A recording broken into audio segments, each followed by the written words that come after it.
Happy Wednesday. Good morning, PSW staff, clients and friends for our advanced class. Welcome.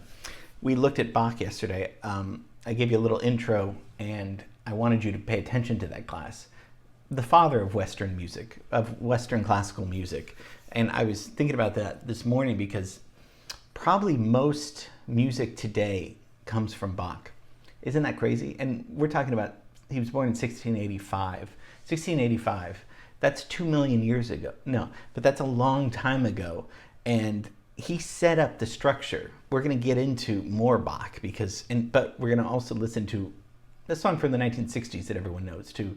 And it's not Lover's Concerto because we played that in yesterday's class. It's another pop song, but mostly all of good music comes from Bach because he set the foundation for good bass lines, inversions, which we're going to take a look at some of these terms. And I know that not everybody reads music here, so that's okay. You don't need to, but I do want you to listen. Everyone can listen, right?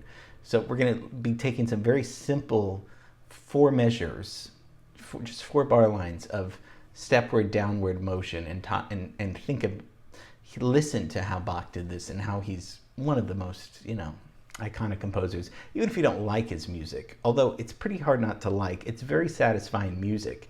I mean, how could you not like this?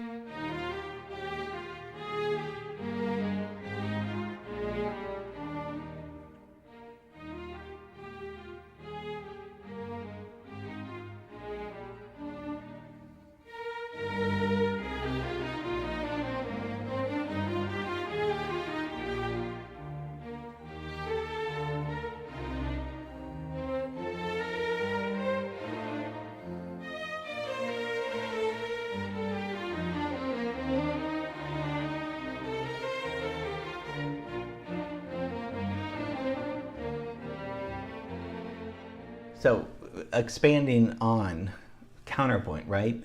Different lines of melodies that go together that create melody and harmony at the same time, right? So just one line is not counterpoint. Counterpoint is more than one line, but they're not solo lines. They help support the melody by creating different lines. I mean, we don't think about counterpoint really today because we don't need to. When you have a band, when Paul McCartney and the Beatles write a song together, Paul finds his own bass line.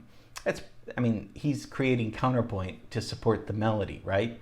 And it sometimes sounds like a solo, but it's completely to support the chord progressions. So when I say Bach was the first, he was harmonically, chord-wise, more innovative than a lot of previous composers. Because this is Baroque music, right? This is the early start of Baroque music. Not that he knew, he was just writing in the church, along with his brothers and cousins. Also dissonant chords. You're going to get some dissonant chords. Not the uncomfortable screeching dissonant chords, but chord progressions that jazz people will use hundreds of years later. Many harmonic possibilities that, as opposed to just the whole song is in C major. That's well and good, but he'll take you on all different keys where it's not going to sound like it's an exercise. It's going to sound like it's a beautiful adventure and stuff. So, and we know Baroque ornamentation, Baroque architecture, right? Baroque music is more, a lot of notes, just like a lot of, decorations on a house or a castle. So that's what it is. But, if you think of a lot of notes, it's hard to get all the right notes, right meaning consonant, pleasant hearing notes. How do you know which notes to choose? Because a lot of notes, just like it could be a mess, right? I want a lot of ornamentation on this house that I'm building. It could look like just a complete mess. So how do you know? Well, he uses good voice leading, which we'll look at in a second. So it's kind of like sewing machine music, some people, because it's semi-mechanical, but that's not all of his music. That's he wrote probably 1,000 pieces or something like that.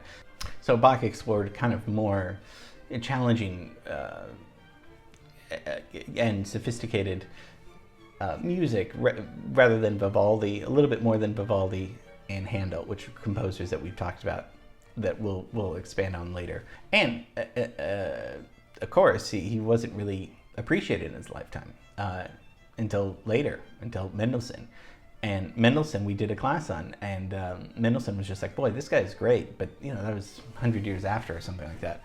So, of course, as we know, did mostly all of this work on an organ because the piano was just invented right around his time, and it was still kind of like but the piano gives you what? It gives you volume, right? Velocity.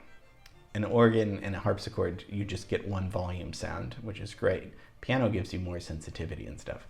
So let's just, we've heard inversions before. It's just a way that you respell a chord. So if you have a C chord, C, E, G is the most basic chord. First inversion, you just respell it where it's E, G, C. So it's the same exact notes. You're just replacing the root of the note. The root's always the bottom. You're just kind of rearranging it. Second inversion means the fifth. G is in the root at the bottom. That's just basic. So and what does this do? This provides more color to the chord. It's going to be a way to get into voice leading. Voice leading is going to be something that we're going to look at. So voice leading, it's a way to get from one chord to another chord. Because if you have a C to an A, okay, that's fine. But how do you get there with certain notes? How do you get to the places? That's what voice leading is. There's right ways, there's wrong ways. Now, you can just do, whatever sounds good. That's kind of but there were very specific rules to voice leading. There weren't, I won't get into it, but you can never do parallel fifths where if it's like a C and a G and then it's a D and an A right next to each other, you'd get castrated or ostracized for that because it didn't sound pleasant. So you would learn how to write, because the church made all these ridiculous, wonderful rules about this stuff. So if it's a way to get from one chord to another chord, voice leading, it can also be easier for musicians to play, because if you're going to a C chord to an A chord, how do you get there? You could go from C, B, that's right in between, to A, as opposed to C and A. You go to C, B, A. And then that could start your bass line, perhaps.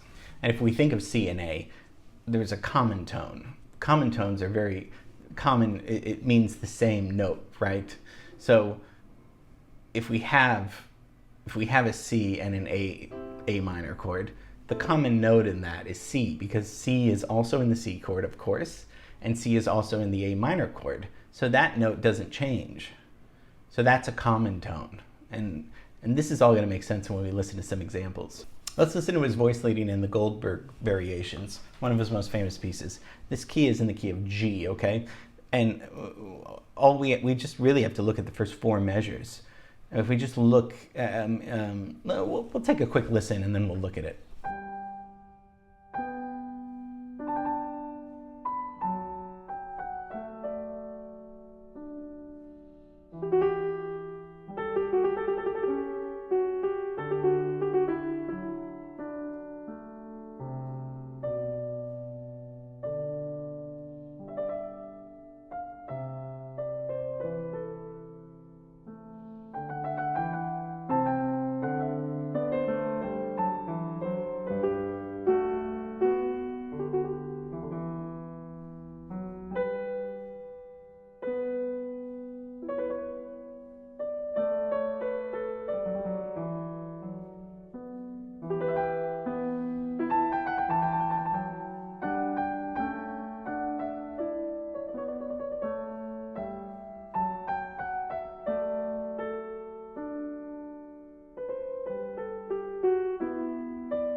Beautiful, right? So let's go back to the first four measures. This is voice leading. This is stepwise motion. It's going from the G to the F sharp to the E to the D. Those are all just stepwise. There's no leaps involved, and those are inversions. Those are chords. So it's not a G chord and then it's not an F sharp chord. No, it's a G chord, but the F sharp is going to be playing the 5 chord. Well, I don't want to get too deep into it, but I want you to hear that downward stepwise motion. Now, what does that have to do with music today? Because you're like, okay, that's fine. That was hundreds of years ago. Well, one of my favorite songs, God Only Knows, by the Beach Boys. Do you know that song? I may not always love you, as long as there are stars above you. You'll never need to doubt it. I'll make you so sure about it. God only knows what I'd be without you. If you should ever leave me, life would still go on, believe me. What good you're nothing to me, so what good would living do me? God only knows what I'd be without you. Some people call that Baroque pop, but one of the best love songs ever written, one of the best pop songs written in off the Pet Sounds album.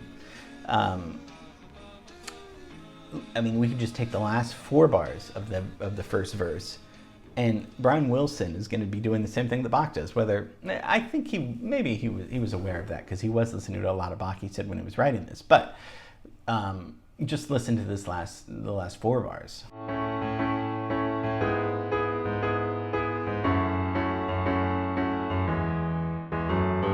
So from the key of E, because the song fluctuates from the key of A and E, from the key of E, measure 17 starts on an A, and then it goes downward. It goes A, right, to G, to F sharp, to E. That's the same stepward downward motion as Bach is doing in the Goldberg variations. It's getting you back to the root of you're ending on the root, but through stepwise voice leading and inversions of different chords. But it's sounding beautiful, right? I mean, it sounds very satisfying because the notes aren't leaping everywhere. It's just going nice stepwise motion downward to the root, or where the key of the song. So we could do hours and hours more at Bach, but just wanted to get in a little bit deeper, take deeper into some of these terms: inversion, voice leading.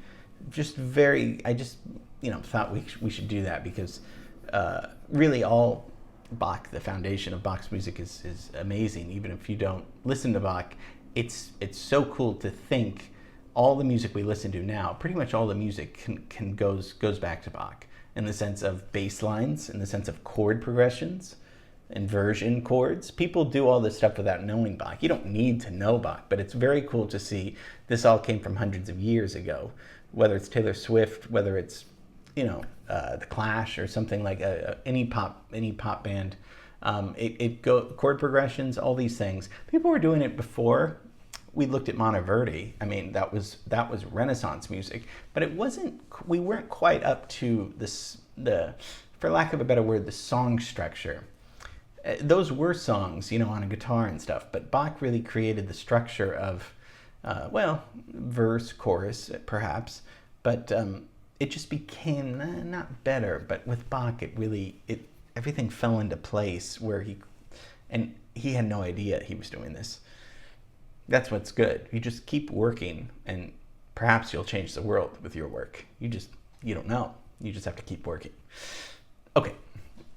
I think that was good, right? I mean, that was a lot to chew, but we're going to have fun tomorrow. And again, Happy New Year, even though we're in the second week of it. And I'll see you tomorrow. Okay, bye.